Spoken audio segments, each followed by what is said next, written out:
Hello বন্ধুরা, কাজ থেকে বাড়ি চলে এসেছি। এখন টিফিন করে নেবো, মুড়ি আর কুমড়ো আলুর তরকারি। কুমড়ো আলুর তরকারি করে রেখেছে। আর এদিকে দেখি দুজনের খুব শরীর খারাপ, উঠতে পারছে না।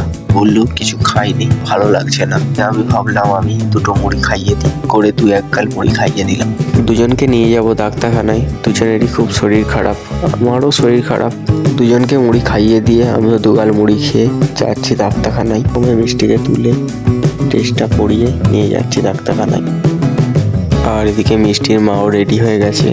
ডাক্তারবাবুর চেম্বারটা খুব একটা দূরে নয়, বাড়ির কাছেই, আমি যেখানে ছোট থেকে দেখাই সেখানেই। তো এখন চলে এসেছি ডাক্তারবাবুর চেম্বারে। ভিতরে রুগী দেখছে, তারপরে আর কেউ নেই, আমরাই যাব। বাবুকে দেখিয়ে দুজনকে বাড়ি দিয়ে আমি চলে যাব ওষুধ আনতে। এই যে দুজনে দুটো প্রেসক্রিপশন আর ওষুধ নিয়ে চলে এসেছি।